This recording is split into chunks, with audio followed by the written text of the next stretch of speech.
Mateus capítulo 24, versículo 36 em diante. Diz assim: Porém daquele dia e hora ninguém sabe, nem os anjos dos céus, nem o Filho, mas unicamente meu Pai. E como foi nos dias de Noé, assim será também a vinda do Filho do Homem.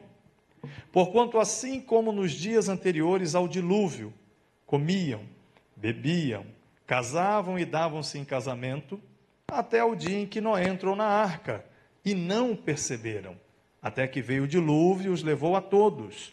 Assim será também a vinda do Filho do Homem. Estarão, então, estando dois no campo, será levado um e deixado o outro. Estando duas moendo no moinho, será levada uma e deixada a outra. Vigiai, pois, porque não sabeis a que hora há de vir o vosso Senhor. Durante muito tempo havia um discurso, irmãos, se o dilúvio tinha sido local, só lá na Mesopotâmia, Irã, Iraque, ali, onde é o berço da humanidade segundo a Bíblia. A história hoje tenta discordar, dizendo que o berço da humanidade é a África, a Etiópia, mas a Bíblia aponta para aqueles rios do Éden, onde hoje é o Iraque e o Irã. Enfim, mas havia uma discussão se o dilúvio era local ou mundial. Na Bahia, tem uma região, lá na Chapada Diamantina, na Bahia, tem uma cidade chamada Morro do Chapéu, na Chapada. E lá é cheio de cavernas. Tem outro município ao lado chamado Iraquara, é um lugar lindíssimo, muito bonito, a Chapada Diamantina. E lá naquelas cavernas existem fósseis de peixes marinhos. Essa cidade está a 1.200 metros de altitude, né? Em relação ao nível do mar, 1.200 metros. E incrustado naquelas cavernas, naquele lugar tão alto e frio, fósseis de peixes marinhos. Como é que esses peixes voaram do mar até uma altura daquela e foram parar dentro daquelas cavernas? Senão por um dilúvio universal. Então a discussão sobre dilúvio local universal hoje já chegou bem próximo do que a Bíblia diz, sim. E muitos irmãos nossos adventistas, que são muito dados a esse tipo de pesquisa, provam mesmo que o dilúvio foi no mundo inteiro, e repito, não somente naquele lugar. Bom, se o dilúvio aconteceu mesmo, não é fábula, né? E até porque nós cristãos acreditamos mesmo, porque a Bíblia diz que aconteceu, então a volta de Jesus também não é uma fábula. O retorno de Cristo também não é uma ficção científica. E Jesus aproveita isso, né?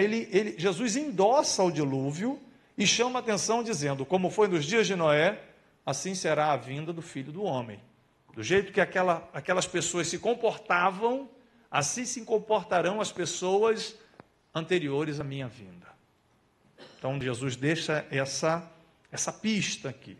Para a gente entender um pouco como se comportavam as pessoas no dia de Noé, que sinal é esse da sociedade, um sinal social.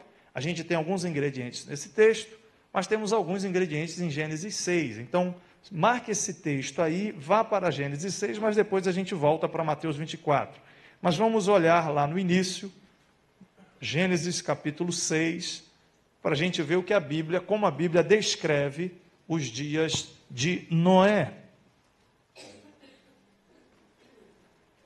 Gênesis capítulo 6.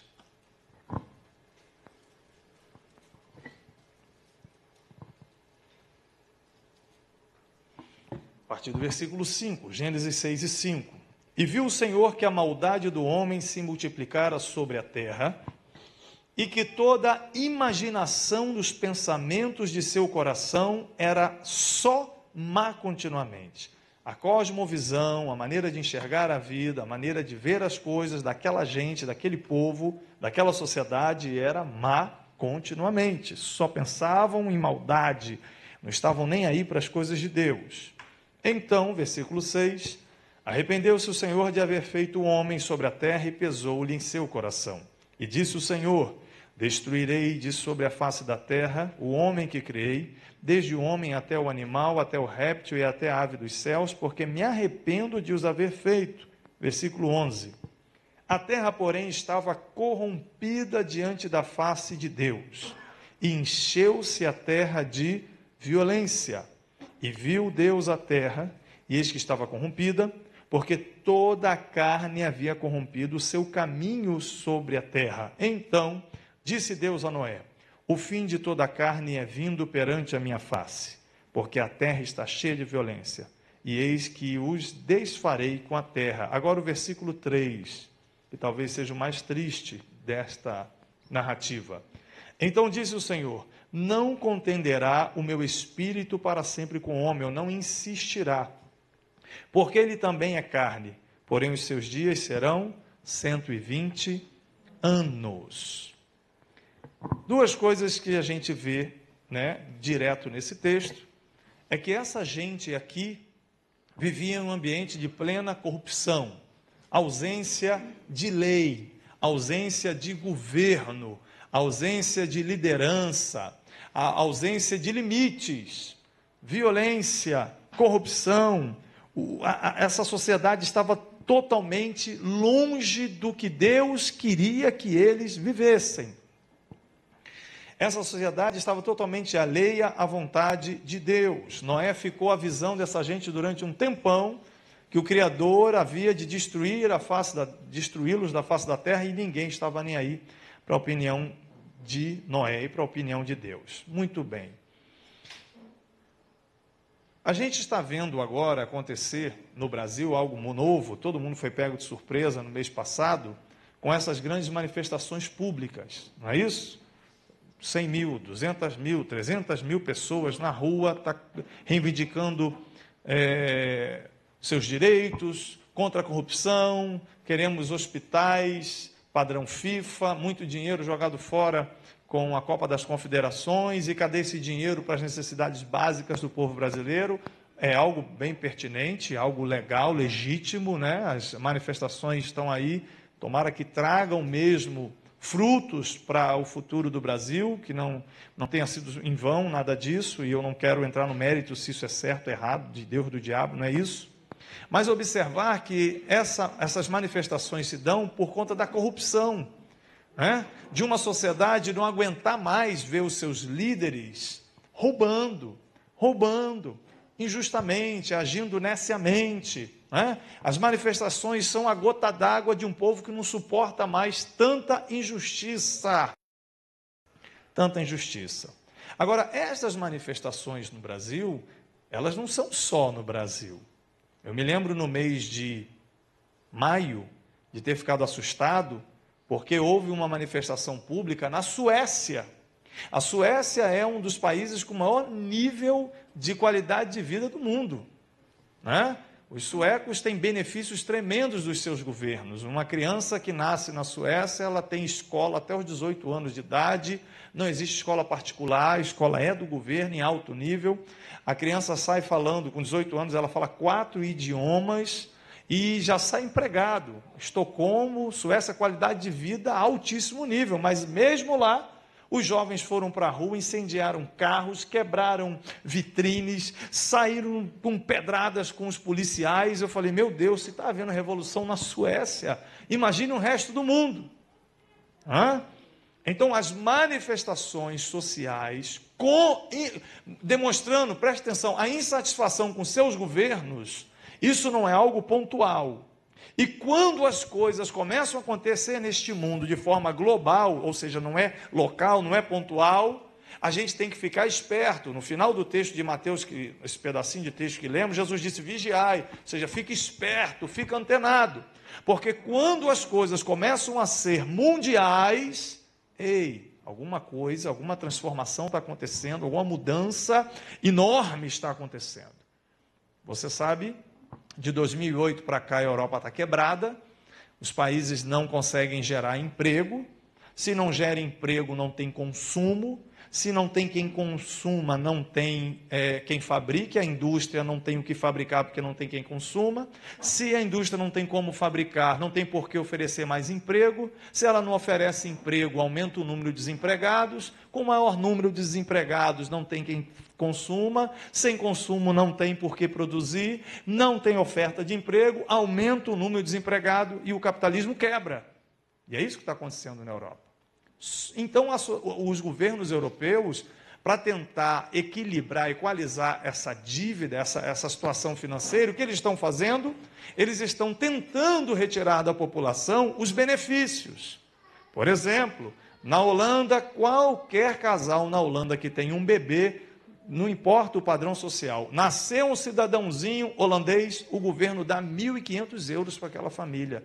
Não é Bolsa Família, não. Qualquer cidadão recebe aquilo de graça e durante algum tempo passa a receber 300 euros todo mês. O governo dá, financia o novo holandesinho que está nascendo. Só que com essa crise financeira, com essa crise econômica, os governos estão tentando retirar esses benefícios.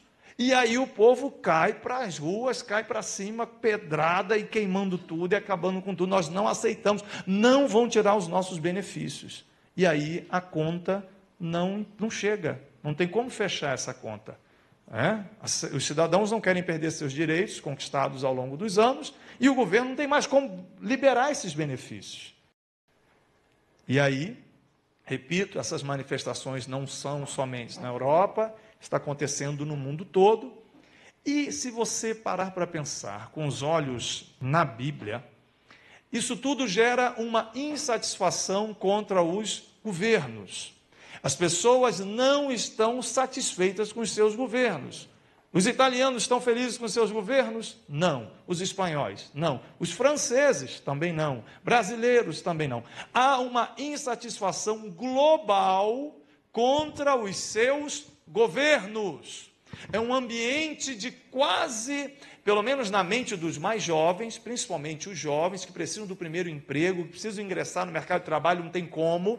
O camarada se graduou, pós-graduou, fez mestrado e às vezes não consegue encaixe nos empregos. Essa gente que puxa a fila nessa revolução social, isso está preparando, está se tornando uma pré-anarquia. Quem é que vai resolver a situação global? Qual é a pessoa que vai dar jeito e vai equalizar as finanças, a política, a religião? Quem é a pessoa que vai tornar o mundo ótimo para se viver? Quem é o líder que vai transformar o planeta Terra em um lugar de paz e segurança? Quem é esse líder? O anticristo. Então o cenário hoje já é propício para a aparição desse cara. O mundo está se preparando para o seu líder mundial. Então, queridos, o anticristo está chegando mesmo. Quem vai resolver a situação dos Estados Unidos, da Europa, do mundo? O anticristo. Quem vai tornar a religião algo comum, uma religião só? O falso profeta, outra besta que vai se levantar ao lado dele, que vai trazer uma religião mundial. Antigamente, quando alguém ia falar de escatologia, do sinal do 666, eu tinha até medo, meu Deus, eu ficava com medo, adolescente, Jesus, um sinal na testa, um sinal no pulso, ai Jesus, irmãos, hoje no Bradesco, biometria, eu meto a mão lá, não precisa nem de cartão, bota a mão lá, pronto, você já faz tudo, você já transfere, faz tudo que tem que fazer com a palma da sua mão, não é isso? Biometria. E lá em Bruxelas, muita gente já está usando na Bélgica o chip implantado no próprio corpo. E os grandes empresários mundiais, por exemplo, o Ike Batista já tem um chip no corpo dele. Se sequestrar o Ike Batista, o satélite pega onde ele está. Isso já é algo comum nos bilionários desse planeta. Eles já implantaram um microchip, se você sequestrou ele, o satélite acha na hora. Então, o que parecia ser uma lenda, um filme de ficção científica, um negócio extraordinário, hoje já se tornou usual, comum. O teste de chip implantado no corpo, eu estive lá na Bélgica, eu li um artigo em português, tal do Córtex, eu acho que é esse o nome, já está funcionando lá, já existem algumas centenas de pessoas usando os chips no corpo para comprar, para transferir. E você sabe que o que isso vai trazer de bom? O chip implantado, o sinal da besta, que é um sinal financeiro, vai eliminar do mundo o tráfico de armas, o tráfico de drogas, por exemplo, porque sem ter dinheiro em espécie, o dinheiro tem saída e tem entrada, O controle é total. Como é que a pessoa vai comprar uma arma? Se saiu o crédito da sua conta para o crédito do vendedor. Muita gente no Brasil hoje não consegue mais driblar o fisco e sonegar por causa da nota eletrônica. né? A nota eletrônica veio para arrebentar. O governo vai, se ele arrecada já 1 trilhão, vai arrecadar muito mais. Porque antigamente o camarada pegava meia nota, nota nenhuma e tal, mas hoje ele tem que dar saída do estoque, ele tem que dar saída daquilo ali, aquela transação está já, né, monitorada, não tem como fugir. E esse cerco está se fechando. Há um cadastramento mundial. Todo mundo que tem Facebook, aqui tem Twitter, você já está cadastrado. Você já está totalmente cadastrado. E as contas que abrimos em banco, principalmente através de biometria, né? Você bota logo as 2 mãos lá. E o Brasil está cadastrando os seus brasileiros, né? E aí eu não quero entrar no mérito se isso é certo ou errado, porque se urna eletrônica fosse tão maravilhosa como dizem, porque os países do primeiro mundo não usam? Lá ainda é no papelzinho, né? Coisa de governo brasileiro. Mas eles estão usando esse argumento para todo mundo ir lá e se cadastrar, um cadastro mundial. Então, irmãos, a chegada do anticristo está próxima. As coisas estão caminhando para isso. Essa insatisfação mundial com os seus governos preparam a vinda de um cara que vai resolver a situação do mundo. A verdade é que já houve alguns ensaios, né? Como quando o Barack Obama ganhou nos Estados Unidos, ele foi endeusado, é o líder, o mundo está precisando de um líder, né? Já não há mais fé no socialismo, já não há mais fé no capitalismo, nem no comunismo, os partidos políticos não nos representam, não é isso? Eu não quero mais ideologia, eu quero o quê? Eu quero um homem, eu quero um Joaquim Barbosa, que vai resolver o problema no meu país. Bota a capa nesse homem, ele é o meu líder, ele é honesto. Então já há essa predisposição, esse clamor das multidões por um homem. Então comece a entender que isso aqui não é mais lenda como foi 20 anos, 30 anos atrás, não. É que a gente gasta muito tempo com a nossa correria, né? Aliás, dias difíceis e trabalhosos são os dias finais. Você tem que trabalhar 12 horas, 14 horas e tal, e contas a pagar, e criança, e neto, e menino, e filho. Mas de vez em quando você tem que parar e deixar o Espírito Santo que habita dentro de você mostrar, sussurrar, falar o seu entendimento. Levanta a cabeça, sai dessa névoa de corre-corre, sai dessa névoa de correria, levanta o pescoço e olha além e perceba como as situações estão se transformando no mundo. A volta de Jesus é algo real. O mundo está caminhando para o fim? Sim. A sociedade de Noé era uma sociedade totalmente anárquica, alheia às leis. E outra característica forte, mais evidente nesse texto de Gênesis 6, é que era uma sociedade extremamente violenta. As manifestações são ótimas, né? Cantar o hino brasileiro. Mas os vândalos aproveitam para promover o que através das manifestações? Violência. E não só no Brasil, repito, todas as manifestações no mundo inteiro terminam com atos de vandalismo, de violência.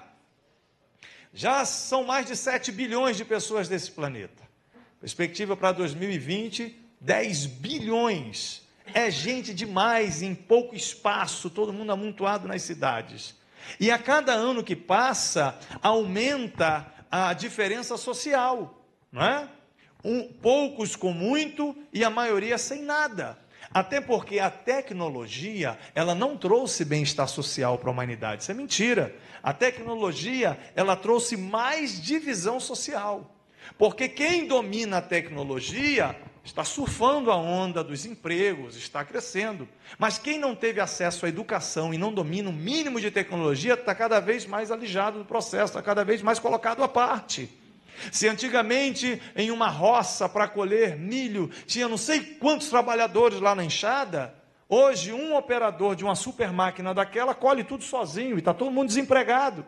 E não tem como, e aí haja Bolsa Família para sustentar essa gente, porque eles não têm acesso à educação, à tecnologia, vão ficando de fora, vão ficando desempregados, e essa massa vai se revoltando, e essa massa não suporta assistir televisão e ver tanto comercial, tanta coisa boa que poderia ter e não tem.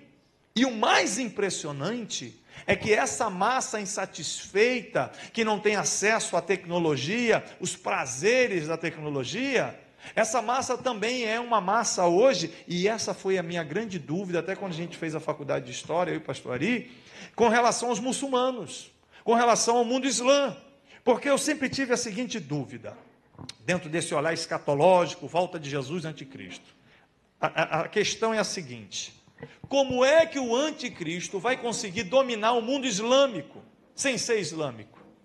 Como é que ele vai conseguir que os muçulmanos o sigam? Porque aquela gente não se dobra diante de ninguém, não é verdade?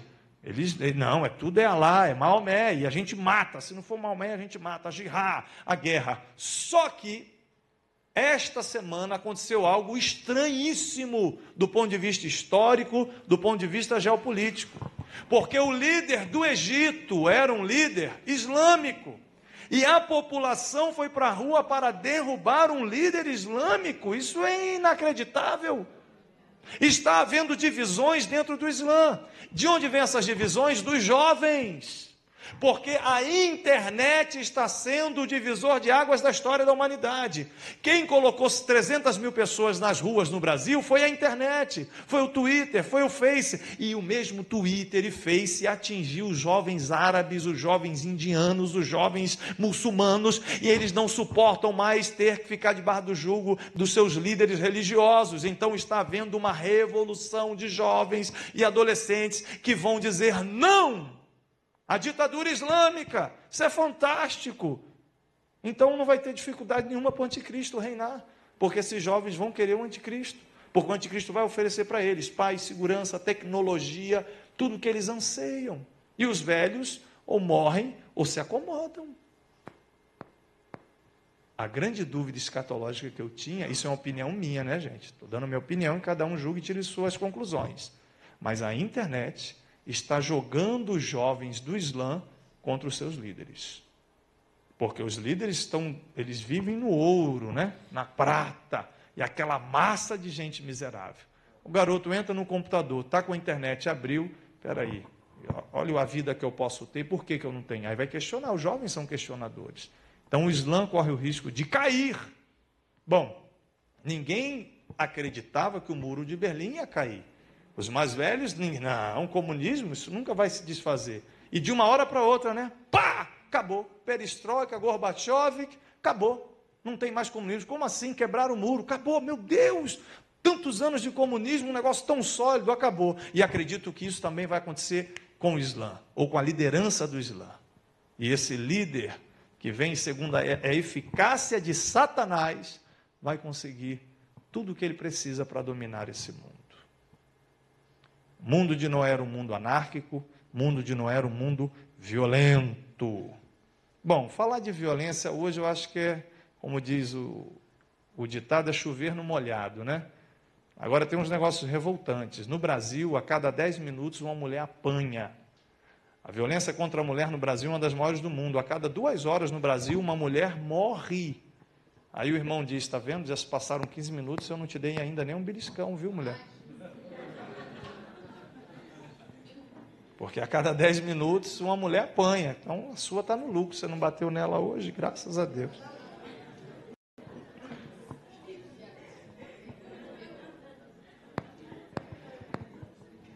O trânsito no Brasil mata. A principal doença social do Brasil hoje, e que não tem solução.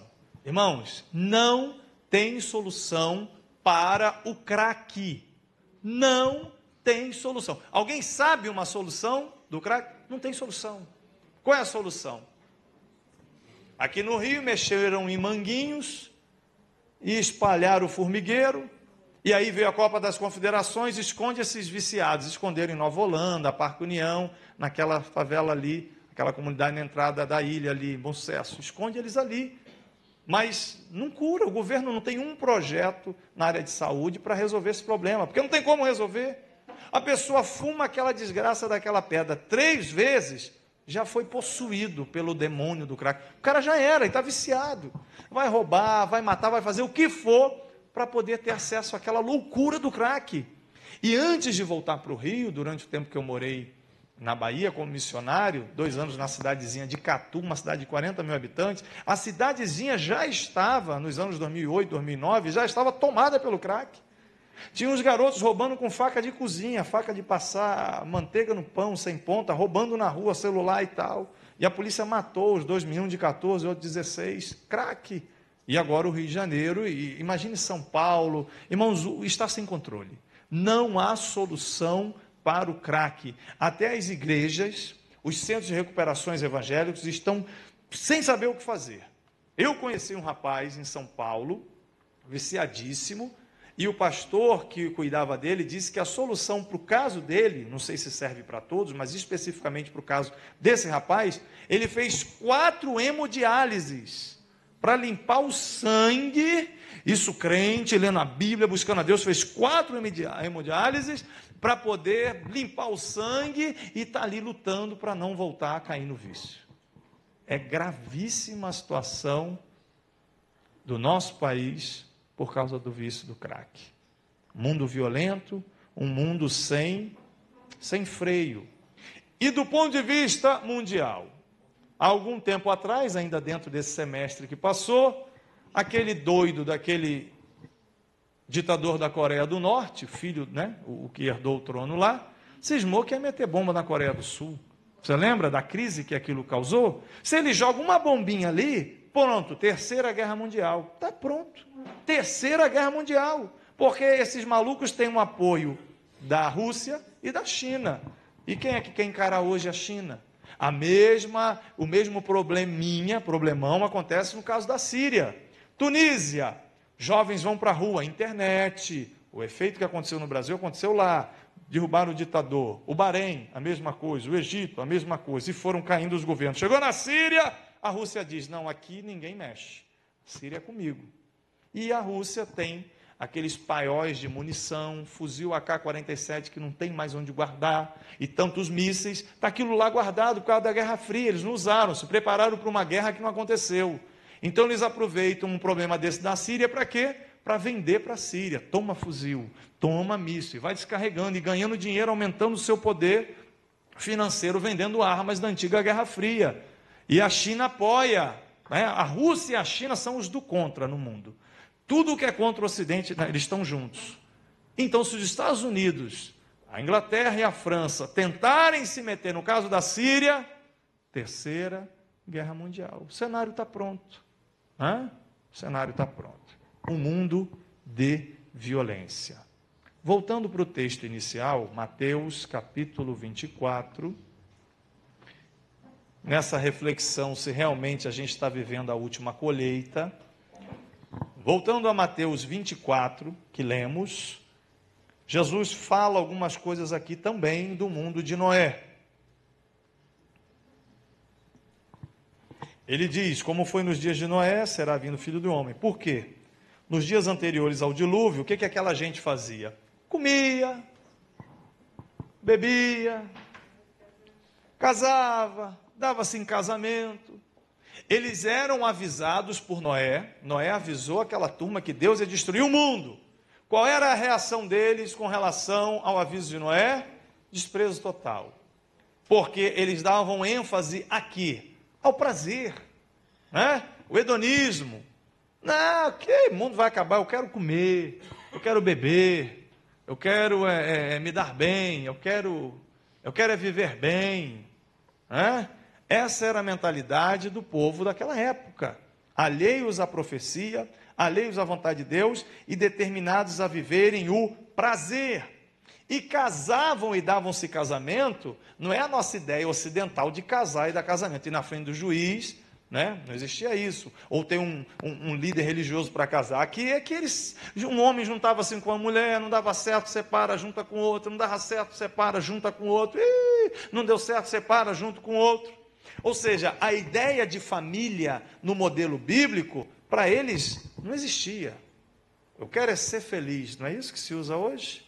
Não, eu me juntei com fulano, a gente juntou os trapinhos, meu irmão, não deu certo, incompatibilidade de gênio, separo. Arrumo outra, não deu certo com a outra, separo e arrumo outra.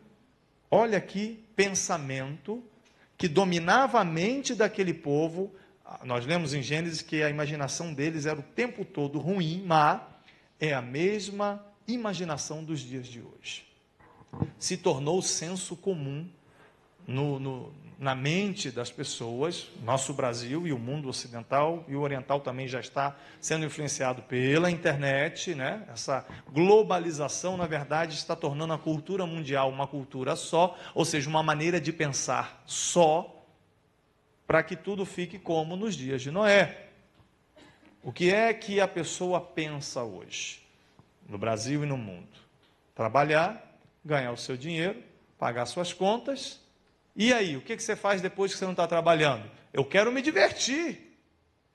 Essa diversão envolve todo tipo de erros na área sexual, seja o homossexualismo, lesbianismo, sexo antes do casamento, adultério, traição. Eu quero ser feliz. E a felicidade está ligada às questões sexuais.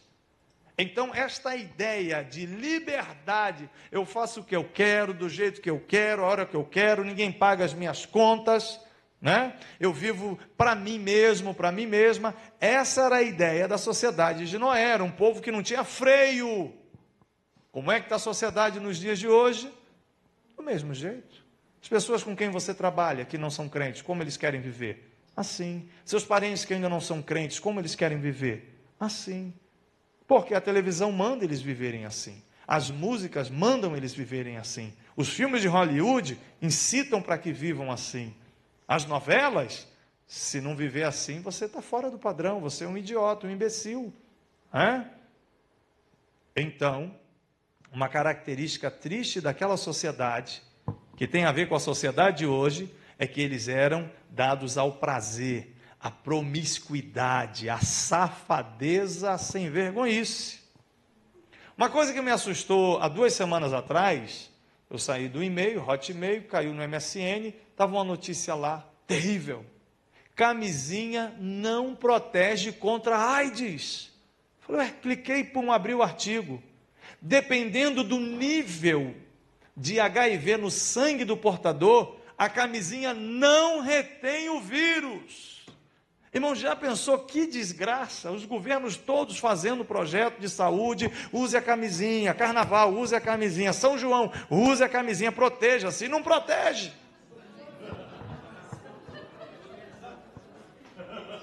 Qualquer festança, use camisinha. Aí a pessoa, mas eu não quero fazer sexo. Você tem que fazer sexo, rapaz, use a camisinha. Porque não se ensina que sexo seguro é marido e esposa fiéis até que a morte os separe. Usa a camisinha, miserável. Eu não quero. Você tem que usar, senão você está fora do padrão. Só que a camisinha não protege da AIDS. Que desgraça. Mundo promíscuo, adultérios, traições, casamentos. Interessante o termo nessa versão, casavam-se e davam-se em casamento, porque uma coisa que Deus muito valoriza, supervaloriza, esse negócio chamado casamento. Deus só criou 2 instituições sociais, casamento e igreja.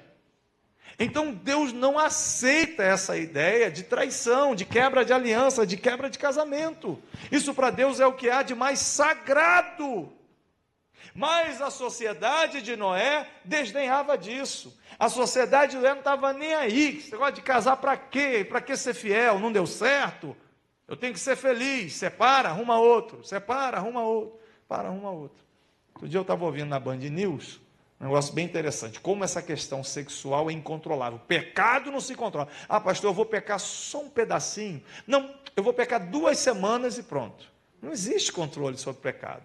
Aí uma mãe, falando com aquela psicóloga, não sei o que lá, Saião, da Band News, e aí ela, olha, eu estou com um problema, qual é o seu problema? Ah, é porque minha filha, eu peguei a minha filha de 14 anos, né, classe média, levei ao ginecologista, ela foi bem ensinada, está tomando o seu anticoncepcional, foi instruída na questão da camisinha, e eu liberei o quarto da minha filha para ela passar o fim de semana com o namorado. Minha filha de 14 anos vai ficar andando aí por motéis, arriscando essa cidade tão perigosa. Não, filha, pode trazer o namorado, vocês dormem juntos aí no quarto. Aí a psicóloga, parabéns, mamãe. Miserável, né? Miserável. Parabéns, mamãe, ó. Cabeça aberta, isso aí, ó. cabeça para frente, esse negócio retrógrado de que não pode transar, não pode fazer, você está certa, levou médico, medicou, anticoncepcional, camisinha, segura, você está bem, mas qual é o problema então, mãe? Ah, psicóloga, o problema é que depois que eu fiz tudo isso e liberei o quarto para ela, cada fim de semana ela traz um namorado diferente aqui para casa, eu estou com medo de ser assaltada, de haver algum problema na minha casa. Porque não existe controle sobre o pecado, irmãos.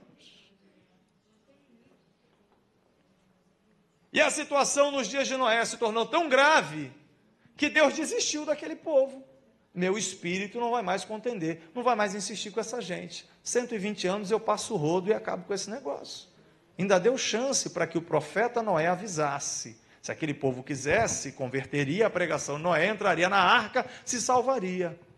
Mas essa é a quarta característica do mundo de Noé. Primeiro, o mundo anárquico, sem governo. Segundo, o mundo violento. Terceiro, o mundo promíscuo. Quarto, um mundo sem Deus e sem a mínima vontade de querer Deus. Não é só ignorância, não é não saber sobre Deus.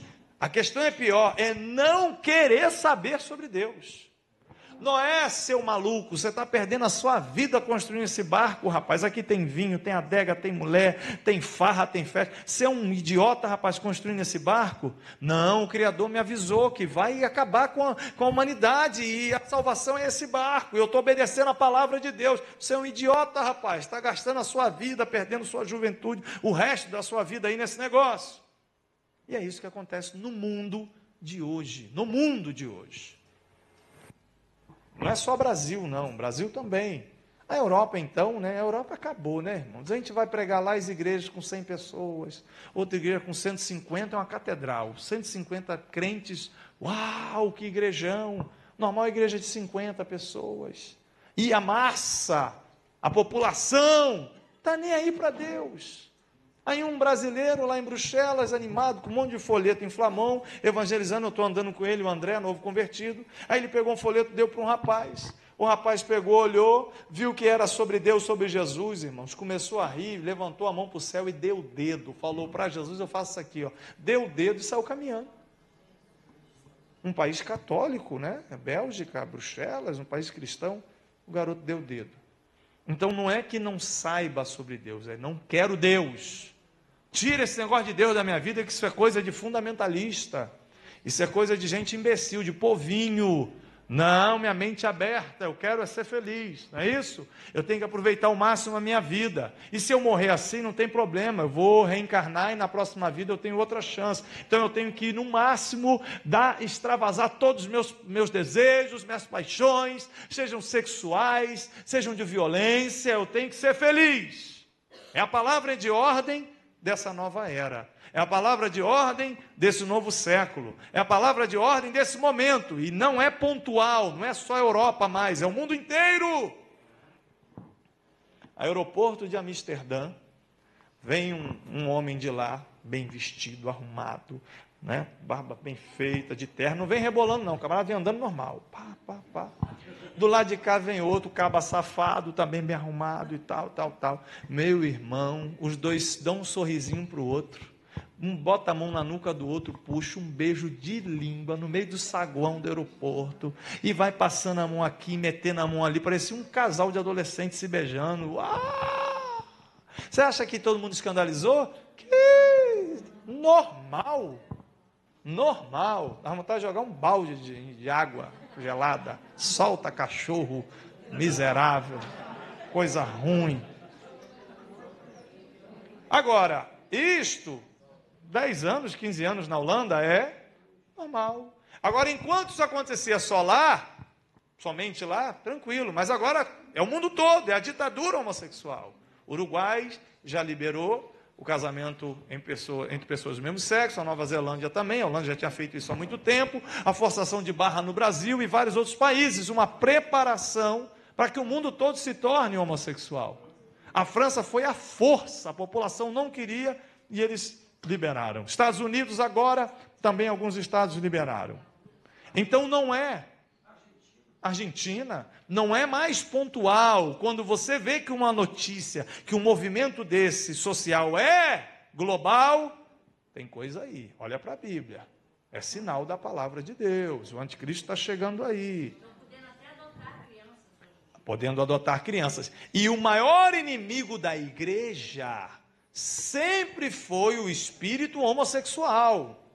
Durante muito tempo achava que os macumbeiros, feiticeiros, o pessoal que degolava a galinha e botava despacho na porta da igreja era o maior adversário. O maior adversário sempre foi o espírito homossexual. Quem mandou exterminar os cristãos e causou a maior perseguição para a igreja foi Nero, que era um boiolão. Nero. Terrível. Os imperadores romanos que mais atacaram a igreja foram os homossexuais. Então, está acontecendo de novo. O movimento está aí.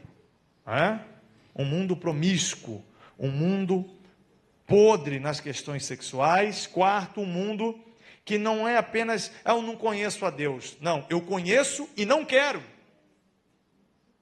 Já ouvi a pregação, é sobre Jesus, sobre igreja? Rapaz, vamos lá na minha igreja, tem um culto de terça-feira de oração. Terça-feira eu estou lá, pastor? Fazer a propaganda, terça-feira a gente está lá. Terça agora, pregando lá em nome de Jesus. Terça-feira tem um culto, rapaz, vamos lá na minha igreja? Não, rapaz, eu acho muito legal, mas já conheço, não é para mim. Ou vai para a igreja só para querer se dar bem.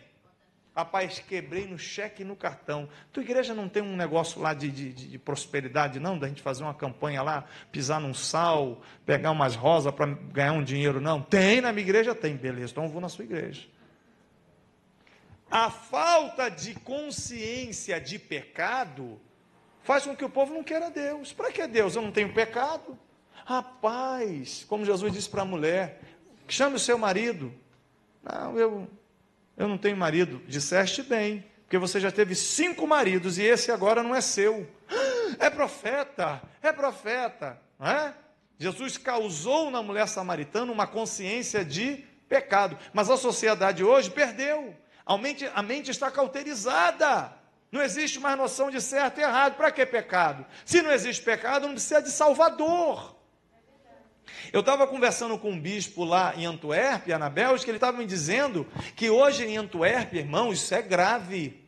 Para você ganhar uma pessoa para Jesus, evangelizar, a pessoa se converter, 2 anos para ganhar um belga. Porque até você, pela palavra, com oração, desconstruir e fazer ele entender que ele é um pecador e que precisa de um Salvador, 2 anos, porque ele não acha que precisa de Salvador nenhum. Ele não acredita em vida após a morte, ele não acredita em céu, nem inferno, nem Bíblia. Ele acredita no que ele pode tocar, é materialismo, ateísmo puro, na veia, lendo os filósofos no ensino fundamental, no beabá da escola, já lendo os filósofos e já sendo treinado no ateísmo materialista. Agora isso era só na Europa, está tomando conta do mundo. Está se tornando como nos dias de Noé. Ninguém acreditou. Qual foi a pessoa que Noé conseguiu ganhar para Deus com a sua pregação? Fora da família dele, ninguém. Meu irmão, que desastre esse pregador, né? Pregador Noé. O cara pregou 100 anos fazendo apelo, ninguém levantou a mão. Os bichos, tadinho, que... Não foi nem porque ele pregou. Os bichos foram porque foi Deus que botou.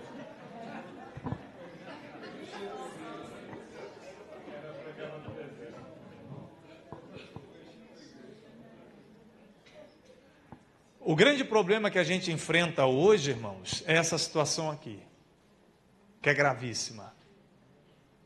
Olha só a situação que nós estamos vivendo hoje no Brasil. Eu viajo por aí pregando em igrejas, e isso está se tornando comum. As pessoas não querem se arrepender dos seus pecados, se converterem a Jesus. Elas querem participar de uma igreja que dê a elas o entretenimento, show, luzes, alegria, que a pessoa vai viver uma emoção louca, ou uma igreja que lhe faça se dar bem. Casa, comida e roupa lavada. E na minha época, a gente aceitava Jesus. Poxa, eu sou um pecador, não quero ir para o inferno, né? Eu entrego minha vida para Jesus, eu vou aprender a palavra de Deus, eu conheci Jesus, eu sinto o Espírito Santo, o negócio é vivo, é real. Hoje não, hoje é só horizontal, não tem nada de vertical. Isso está acontecendo no Brasil todo, irmãos. E agora está começando a acontecer um negócio perigoso no Brasil contra a gente.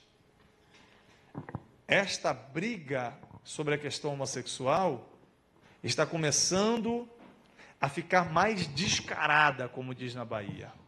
Porque eu e você hoje somos vistos como fundamentalistas.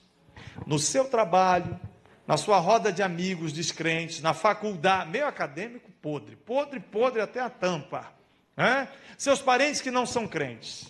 Você está sentado em uma mesa e de repente surgiu o assunto homossexualidade e você se posiciona, não, isso é pecado, a pessoa não nasce homossexual. Na hora alguém vai te responder, para com isso, rapaz, deixa de ser preconceituoso, a pessoa nasceu assim, como nasceu? Qual é a prova científica de que a pessoa nasceu homossexual? Não nasceu porque uma mentira repetida várias vezes se torna verdade social. Não, qualquer meio social que você esteja hoje, se você se posicionar como cristão, você vai ser visto como um imbecil, um fundamentalista, um preconceituoso. Eu não quero defender a pessoa, nem defender, nem desdenhar, mas eu conheci o Marco Feliciano, algum tempo atrás, pastor Marco Feliciano. Irmão, pastor Marco Feliciano pode ter 1 milhão de defeitos, mas homofóbico ele nunca foi. Ele faz sobrancelha, ele alisa cabelo, ele é metrosexual, camarada, ele é assim, ele nunca foi contra o homossexual na vida dele, nunca foi, mas hoje ele é o símbolo da homofobia, porque ele entrou lá na pasta da Secretaria dos Direitos Humanos, que os homossexuais ocuparam durante anos, e deram um mole, e o partido dele botou um pastor lá, pronto. Fizeram dele a imagem de homofobia. Eu estava conversando um dia desse com a minha família, o irmão da minha esposa e meu concunhado, aí surgiu o Marco Feliciano, está vendo, aquilo é um idiota, rapaz, aquilo é homofóbico. Eu falei, você conhece ele de onde? Não, a mídia falou, está falado, o povo brasileiro é massa de manobra, a televisão falou, virou verdade. Não é?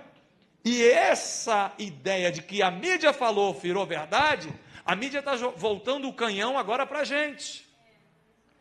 Cooptaram os nossos cantores, vem som livre, bora todo mundo gravar comigo, eu quero dinheiro nesse mercado, mas começa a arrebentar os pastores. Marco Feliciano, homofóbico, Marcos Pereira, estuprador. E a igreja Maranata, a cristã? 12 pastores presos. A mídia deita e rola, né? Vai para cima. Porque a ideia é desconstruir as lideranças, não é isso? Porque nós somos a pedra no sapato dessa sociedade que quer o anticristo. Irmãos, o povo quer viver do jeito que o diabo gosta, isso é verdade. O povo quer enfiar o pé na jaca, o povo quer pecar sem ter dor de consciência. O povo quer ser homossexual, quer fazer o que vier na cabeça, não quer ter freio, o freio somos nós. Nós somos uma espinha nesse organismo.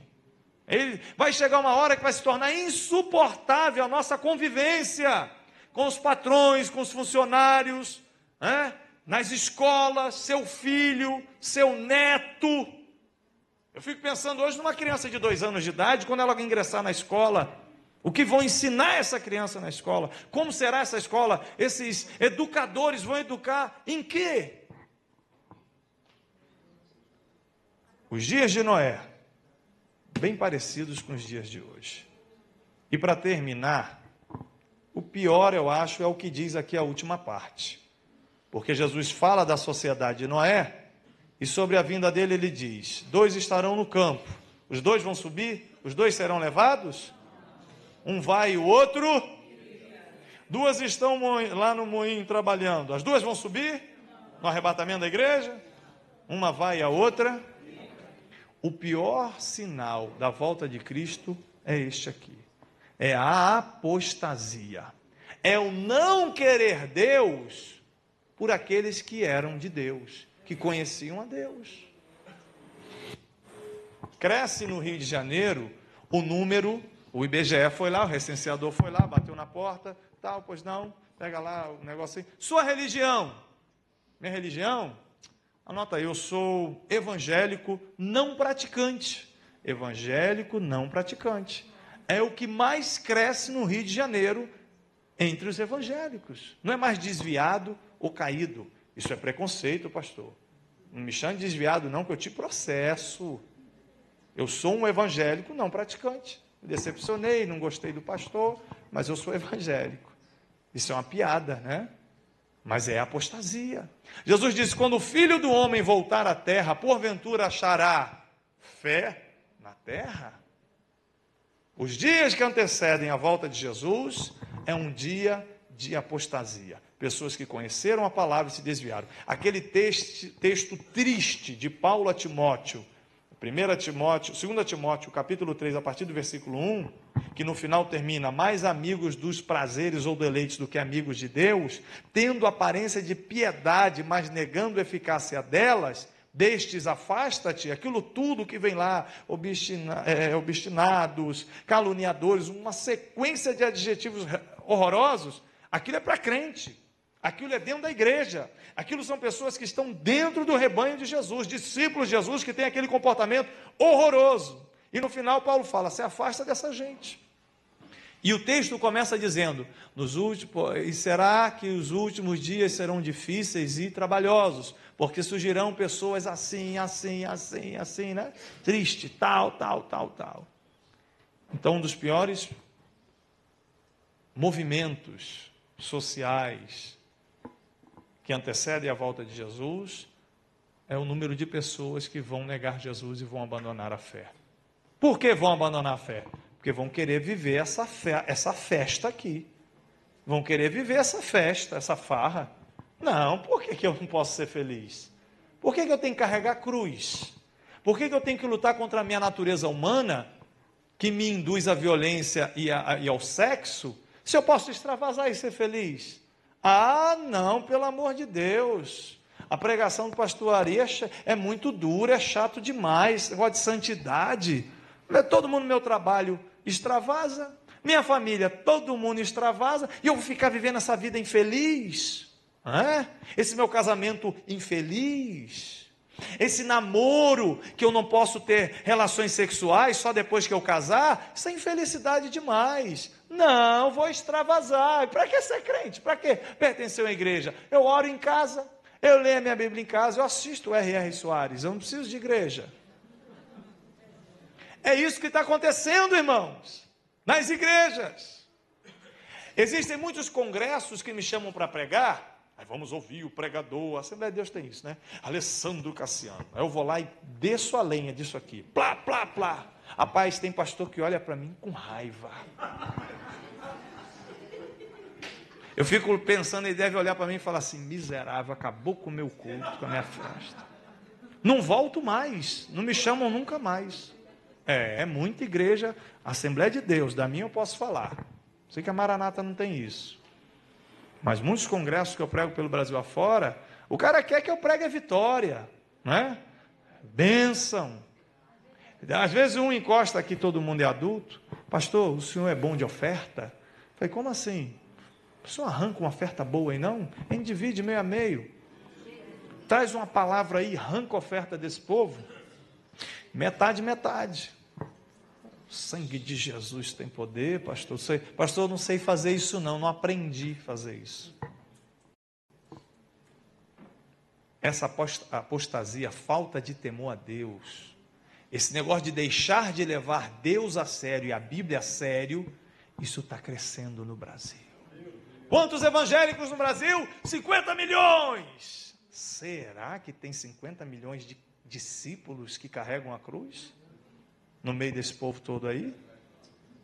O povo que vai atrás do sal, do corredor do fogo, do crucifixo ungido, da espada do São Jorge, sei lá de quê, da rosa que murcha dentro de casa. Esse povo está caminhando com Jesus, irmãos? Um será tomado e o outro vai ficar. E a proporção, claro que aqui a gente não vai dizer que ao pé da letra que vai subir 50%, 50% vai ficar, até porque isso é numa visão mundial, né? São todos os cristãos do mundo, o arrebatamento vai ser ao mesmo tempo para todo mundo, mas mesmo que seja 50%, é muita gente que vai ficar para trás. Se só 50% dos que dizem que conhecem Jesus forem arrebatados, irmão, metade é coisa demais, é gente demais que vai sofrer na unha do anticristo. Para os que acreditam no arrebatamento antes, né, do surgimento do anticristo, eu não entro no... Dentro da própria casa. Exatamente, isso aí. Dentro da própria família. Um será tomado e o outro não. Os dois frequentam a igreja.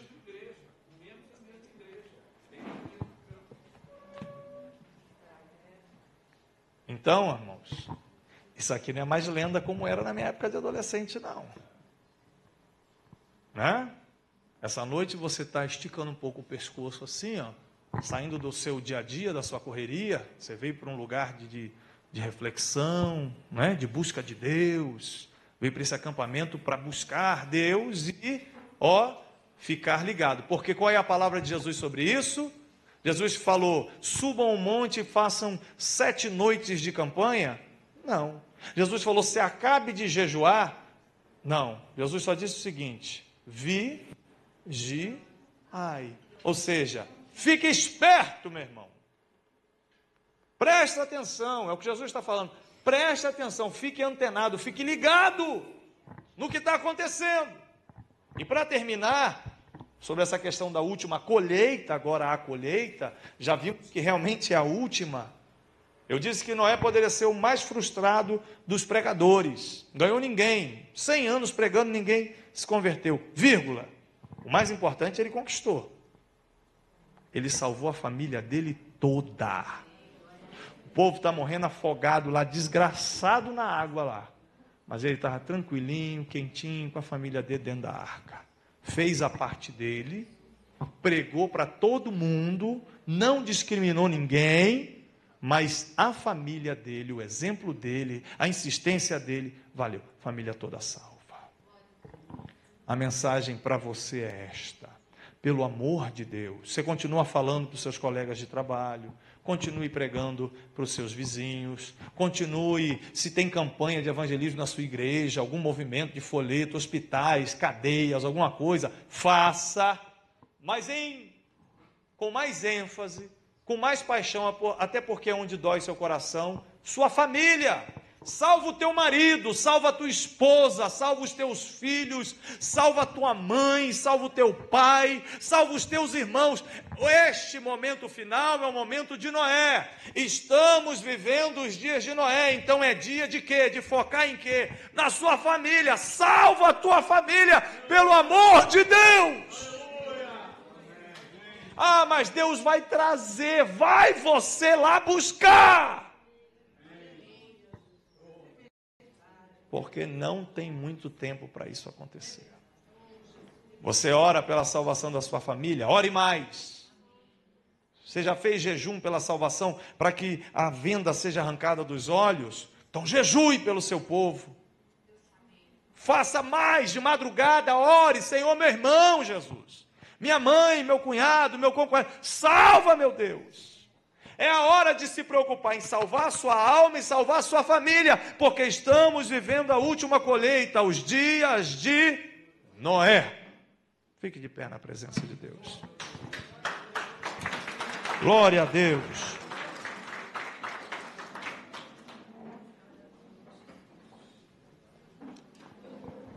Quando você assistiu o Jornal Nacional, ou Jornal da Globo, SBT ou Band, o que for, segunda-feira, e você vê lá a notícia de como está o Egito destruindo, tirando uma liderança muçulmana, a minha oração é que você gele a espinha, irmão. Que você sinta medo, porque foi o que eu senti na madrugada de quarta para quinta, quando eu vi essa notícia. Líder muçulmano destituído do poder pela força do povo, irmão. O mundo está acabando. O mundo está acabando. Feche os teus olhos. Olhe para dentro de você. para você pensar um pouquinho no que você acabou de escutar. Olhe para você. Os mais velhos aqui, os que têm 60 anos para cima, devem ficar mais assustados ainda, porque o mundo de hoje é totalmente diferente do seu mundo quando você era jovem, e não tem volta. A informação via internet está mudando o mundo inteiro. A internet serviu para tornar o mundo uma cultura só. Esta é a principal ideia do movimento Nova Era, que todos os seres humanos do planeta sejam uma só família, a família global, não é isso? Filhos da Mãe Terra. As ideias que pareciam ficção há 25 anos atrás, quando começou a dar, vem um pastor aí que vai dar estudo de Nova Era. Ai, meu Deus, aí vai falar do símbolo da Town Country, que é o símbolo lá hindu, né? Não, isso é Nova Era. Eu não posso usar a marca da roupa tal, é o Satanás, essa roupa é o Satanás, vende, queima essa roupa. E a gente ficou numa cortina de fumaça, preocupado com símbolos da Nova Era. Nova Era é a aculturação, é fazer as pessoas pensarem igual, é mudar a cabeça do planeta todo. E isso está sendo feito, bem feito, diga-se de passagem, bem feito pelo diabo ao longo desses 20, 30 anos. E a internet é o veículo, explodiu. Ninguém controla essa nova geração. Deixa eu te dar mais uma informação importante, nós vamos orar. Eu estava fazendo um programa de TV lá do pastor Samuel Câmara, o Cabeça para Cima, e era sobre, acho que foi bem no início do ano, e do meu lado estava um camarada mestrado em marketing. E ele disse lá, no decorrer do programa, que nós, minha geração e as gerações acima da minha, nós somos muito controlados pela televisão. A Globo faz o que quer, deita e rola, bota uma ideia, bota outra, todo mundo é levado pela TV. Mas essa geração do meu filho, 12 anos, 10 anos, eles não assistem televisão. Eles não suportam televisão. Então, as ideias lançadas pelos governos através de TV não atingem essa galera. Eles estão livres de influência midiática. Eles estão formando uma nova maneira de pensar através das redes sociais. Eles não assistem novela, não são aculturados pela novela. Então um inventa uma coisa que já passa para o outro, que acha legal que passa para o outro, e vai comendo como fogo na caatinga entre eles. E a gente, mais velho, a gente nem percebe o que está acontecendo. E nem os governos, de repente 100 mil na rua, 200 mil, 300 mil. De onde veio esse povo? Ninguém viu, ninguém sabe. Sem líder. Sem ideologia. Sem partido político. É uma nova era. É uma nova era. E essa gente, daqui a 10 anos, está dominando o mundo no mercado de trabalho. Daqui a 20 anos, é essa geração que está no controle do planeta, totalmente abertos a um novo líder mundial. Feche os seus olhos. Procure dentro do seu coração, número 1, se você tem certeza da sua salvação. Se você tem certeza que Jesus está vivo mesmo, gente como a gente, ressuscitado, se você tem certeza que esse Jesus falou, Noé, pode tocar aqui na minha mão, sou eu mesmo, toca aqui na minha costela, no meu lado, pode tocar em mim, eu estou vivo. Procura no seu coração se você tem certeza que você está seguindo um Jesus vivo e não uma religião apenas. Procure no seu coração se você tem certeza que não é apenas um frequentador de igreja. Procure no seu coração se você acredita nesse Jesus que está vivo, que disse que vai voltar. Porque se você acredita que ele está vivo e está de bem com ele, você vai ser levado, você não vai ser deixado para trás. Resolva a tua salvação, resolva-se com as suas convicções. Jesus pagou um preço caro para salvar você, minha irmã, meu irmão. Você tem que ter certeza da salvação da tua alma. Uma vez resolvido isso, o que você tem feito pela salvação da sua família? O que você tem feito pela salvação do seu pai, da sua mãe, seus irmãos, seus parentes? Porque se você não pensar em salvar pelo menos seus parentes, então não há um pingo de responsabilidade e amor mais no seu coração. Se você não fica triste de pensar na possibilidade de ver seus parentes no inferno, Se você não amar os parentes, vai amar quem? O estranho? Não. Pregue o evangelho para todos. Mas nesses dias de Noé, os últimos dias, pregue mais para a sua família. Pega mais pesado com a sua família. Jejue mais pela sua família. Chore mais pela sua família. Pega no pé da sua família. São dias de Noé. São dias de Noé. E o texto diz, Jesus disse que eles não perceberam. Eles estavam tão envolvidos no pecado, naquela rotina de pecado. Noé entrou na arca, eles nem perceberam. E aí, meu amigo, já era. Deus fechou a arca pelo lado de fora. O tempo da misericórdia acabou. Só juízo, só morte, só desgraça. Você sabe que a grande tribulação será marcada por desgraça. São 7 selos, 7 trombetas, 7 taças, morte, miséria, destruição do planeta, violência mais, fome mais, problemas mais. Salva a sua alma, salva a sua família. É a última colheita. Você não pode fracassar, Noé. Você não pode fracassar, Noé. Você é o Noé de Deus para a sua geração. Você não pode fracassar. O sistema vai fazer de tudo para te cooptar. O sistema vai fazer de tudo para você desistir da fé e da igreja, porque o pecado é mais gostoso, viver fora da lei é melhor. Cuida da tua salvação. O apelo sexual, a liberdade sexual bate na tua porta todo dia. Trai a tua mulher, traia o teu marido. Seja feliz, rapaz. Menina nova aí dando mole, tu não vai pegar, seu otário? Não, seja feliz. Seja feliz, seja feliz. É a mentira da serpente que engana todo mundo. Seja feliz, felicidade só em Cristo. O povo queria Jesus para comer e beber. Jesus multiplicou pães e peixe. Oh, maravilha. Mulher, tu encheu a barriga, enchi o bucho, mas comi peixe e pão que só. Que beleza. Vamos andar atrás desse homem, ele resolve nossos problemas. Onde é que vai ser o almoço amanhã, mestre? A gente quer comer mais. Você lembra? João 6.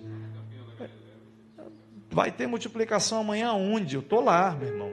Estou lá, eu quero comer, beber, ser feliz. Jesus percebeu a malandragem. Olha, o negócio é o seguinte: quem não comer da minha carne e não beber do meu sangue, não tem parte comigo. Que discurso doido é essa? A carne do homem, o sangue dele, não vou seguir mais esse mestre. Foram embora. Aí Jesus sentiu o clima, olha para os 12 e diz: e vocês 12? Querem cair fora também? Vão me abandonar também? E aí Pedro, que de vez em quando acertava, acertou. Não, para quem iremos nós? Se só tu tens as palavras de vida eterna. A gente não está com Jesus só por aquilo que Ele pode nos fazer. A gente está com Jesus porque Ele tem palavras de vida eterna. Faz sua oração aí no seu cantinho agora, fala com Jesus. Você e Jesus agora, fale com Ele. Sobre você mesma, sua vida espiritual, sua comunhão com Deus, sua vida como membro da sua igreja local, na Praça Seca, na Igreja Maranata, ou onde for. Fale com Jesus. O mundo está acabando, o negócio está chegando no final. Como é que você está nesse movimento?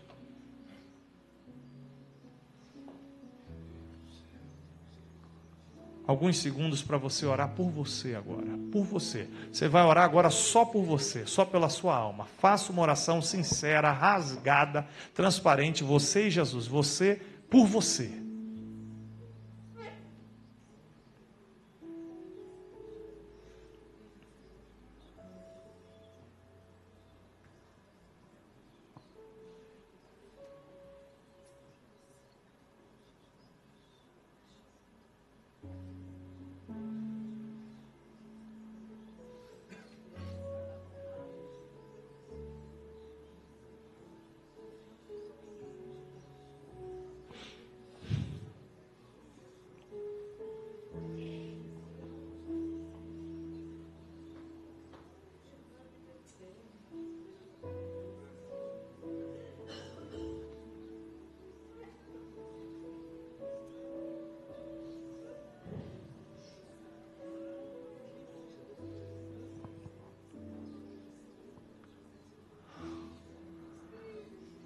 Senhor, salva a nossa vida, Jesus. Salva a minha alma. Como o Senhor disse através de Paulo a Timóteo, tem cuidado de ti mesmo e da doutrina. Mais do que pregar, Senhor, me ajuda a viver esse negócio. Não só ter cuidado da doutrina, do ensino, mas ter cuidado da minha alma. Chegar ao reino dos céus. Chegar nas bodas do Cordeiro. Se assentar à mesa com Abraão, com Isaque e com Jacó. Celebrar a primeira Santa Ceia contigo nos céus. Eu quero estar lá, Jesus. Eu preciso estar nessa festa. O meu nome já está na lista dos convidados. O Senhor mandou escrever meu nome no livro da vida. O livro dos convidados da festa, meu nome está lá. Eu não posso perder essa bênção. Senhor, eu não posso ficar de fora. Como aqueles que disseram, mas Senhor, em teu nome eu expulsei demônios. Em teu nome eu fiz prodígios. Não, Jesus, eu quero te ver. Eu quero te ver. Viver contigo. Eu quero estar dentro daqueles para quem o Senhor disse: eu virei outra vez e vos levarei para mim mesmo, para que onde eu estiver, estejais vós também. Na casa do meu Pai há muitas moradas. Eu quero morar lá, Jesus. Eu preciso morar lá, Jesus.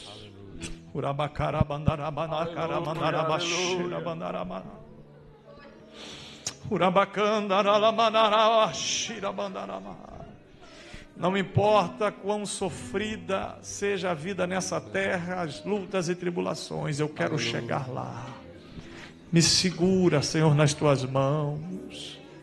Oh, com as tuas mãos, segura as minhas mãos, Jesus. E se eu falhar, me ajuda, Senhor, a ter a percepção e correr para os teus braços, pedir perdão, se consertar, mas de uma forma honesta e transparente, viver todos os dias diante de ti, para ti, Senhor. Salva a minha alma, Jesus. Aleluia, Jesus. Salva a minha alma, Jesus.